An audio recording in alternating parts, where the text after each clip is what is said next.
Hello students, today we will study unit number 2 AC circuits, in which we are going to understand one topic which is resonance in parallel RLC circuit. So I hope you are ready with your pen and paper. So without wasting much time, let us start this video. So already we have discussed about the meaning of resonance in the case of a series RLC circuit. So for that purpose, we have discussed 5 conditions for resonance. So first condition was what for resonance? That value of XL and XC should be same. Then we have discussed that if XL is equals to XC, at that time whatever impedance is there, that becomes minimum. And if impedance becomes minimum, then maximum current will flow through the circuit. And if maximum current, if you want to flow through that circuit, at that time circuit must become pure resistive. And for pure resistive circuit, for resonance, you can say power factor, which is known as cos phi, becomes unity, or cos phi is equals to 1. Okay, so up to that we have discussed for resonance. Now that same 5 conditions you can apply in parallel RCL circuit also. But among these 5 conditions, important conditions are Imax and pure resistive circuit. So for resonance, maximum current must flow and circuit must become pure resistive for this parallel circuit of RLC. Okay, now we'll understand the meaning of parallel RLC circuit means what. So parallel RLC circuit means what? It is such a circuit in which one resistor of resistance R and one inductor of inductance L are connected in series with each other, and both of these devices are connected in parallel with one capacitor whose capacitance is C, and whole this circuit is connected with one alternating voltage source like this. Now for our easiness, we will consider that current is flowing in this direction for particular time. Okay, now at this junction what's happened? Current will be divided. So over here, say IC current will flow, and from this branch, say IL current will flow. But remember one thing, that potential difference across these 2 points X and Y would be same. So potential difference across these 2 points would be same, but current would be different. Okay, now we'll start to draw the phasor diagram. So for phasor diagram, what we know, that for the case of pure resistive circuit, what we are saying, that current is in phase with potential. So that is your potential, and that will be your little bit long line I will draw. That is your potential, and that is current, say I, for the case of pure resistive circuit. Now potential across these 2 points would be same. That means for all devices potential would be same, but different amount of current is flowing. So potential is same, different amount of current will flow. That means IR, current through resistor. Okay, now for the case of pure inductive circuit, what we have studied? We have studied that current lags behind the potential. Current lags behind the potential by pi by 2 degree. Okay, now for the case of pure capacitive circuit, what we have discussed, that current leads the potential by pi by 2. And from that also we can draw the phasor diagram for impedance. What? For the case of pure resistive circuit, resistance is what? Resistance is R. For the case of pure capacitive circuit, reactance is what? It is your capacitive reactance XC. For the case of pure inductive circuit, reactance is what? It is your inductive reactance XL, that you know very well. Okay, now if you observe this phasor diagram, so this phasor diagram is incorrect. Why? Because that current we have drawn for what? For pure inductive circuit. But over here we can say it is not pure inductive circuit, but it is the series combination of resistance and inductance. That means it is series RL circuit. And for the case of series RL circuit, we know very well that whatever current is there, that current lags behind the potential by phi. So whatever current is there, that current lags behind the potential by phi. So I will say phi L, and that is actually your, over here I will write I L, and that component will be what? If you will extend this line over here, so that is your IL cos phi L, and that is your IL sin phi L. So I will write IL sin phi L. Okay. Now we will apply the condition for resonance. So important condition is what? I will say circuit must become pure resistive, and if you want to make the circuit pure resistive, that means you have to reduce your phasor diagram like this. That is your potential and that is your current.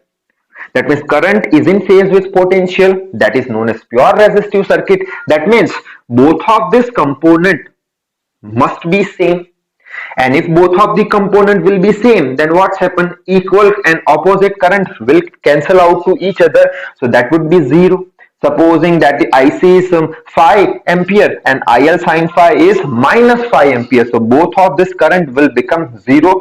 Right now both of this current is not zero, both are equal but opposite in direction, so that both component will cancel it out to each other, so remaining is pure resistive circuit. That means for resonance condition, what we can say? We can say that IC is equals to IL sin of phi L, then only both will cancel each other, and then only pure resistive circuit, then only maximum current will flow, and then only we will get the resonance. Okay, now IC will be what? So we know Ohm's law, so over here I will write what? V is equals to IR, so I is equals to V, common for all.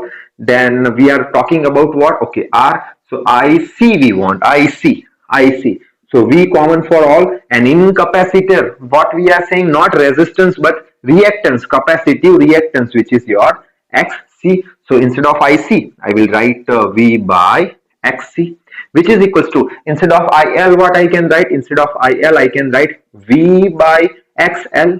If you will write V by XL, then it would be wrong. XL we cannot write, we should write instead of XL, ZL. Total resistance, because over here R has some resistance R, and that is your XL, so you have to write R plus XL. That means total resistance is known as impedance. R plus XL, resultant, that resultant is known as what? Resultant is known as impedance at an angle of phi. So instead of XL, you have to write ZL. So I will write V by ZL. So V by ZL into sin phi L. Now sin phi L value I will write from this diagram. If I will draw one line like this, so that represents what? That represents magnitude of XL. So sin phi L, if I want to write sin phi L, so it will be your perpendicular by hypotenuse ZL. So sin phi L is what? XL by ZL. Okay, so we will get cancelled.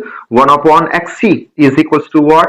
XL divided by ZL square. So I will write ZL square is equals to XC into XL.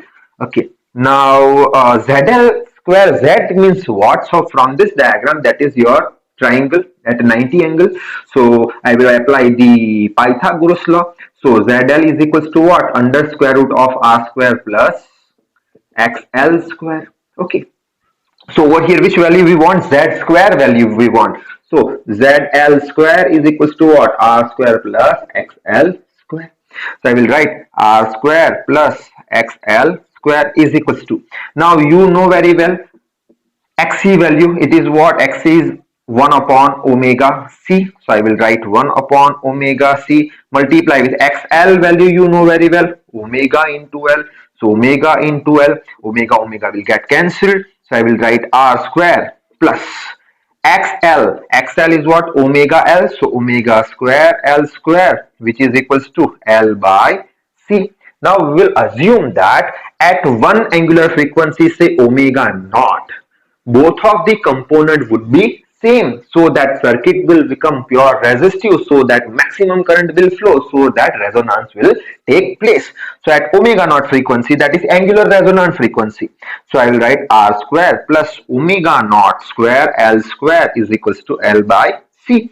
So omega naught L square then L by C R square will be minus R square. Then further we will go that omega square is equals to L by that is L square into C minus R square divided by L square. Okay. Now that L will get cancelled. So omega naught square is equals to 1 upon LC minus R square by L square. So omega naught is equals to what? Square root of 1 upon LC minus R square by L square. Okay. So that is the angular resonance frequency for what? For parallel RLC circuit. Okay. Similarly, you can find out the resonance frequency also. How? You know that omega is equals to what? 2 pi f. So omega naught equals to what? 2 pi f naught, which is equals to 1 upon LC minus R square by L square. Then f naught value is equals to 1 upon 2 pi under square root of 1 upon LC minus R square by L square. So that is the answer of resonance frequency in the case of parallel circuit. So in your exam, that type of derivation may be asked. Okay, now we will check that answer. So that will be your final answer in your examination. Up to that you have to derive to get the full marks. Now that answer will check what? That in this circuit, supposing resistance is minimum. If resistance is minimum, so what's happened?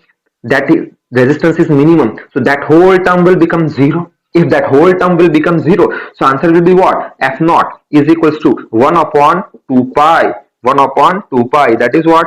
Root LC, and that is the resonance frequency for series connection, and that is for parallel connection.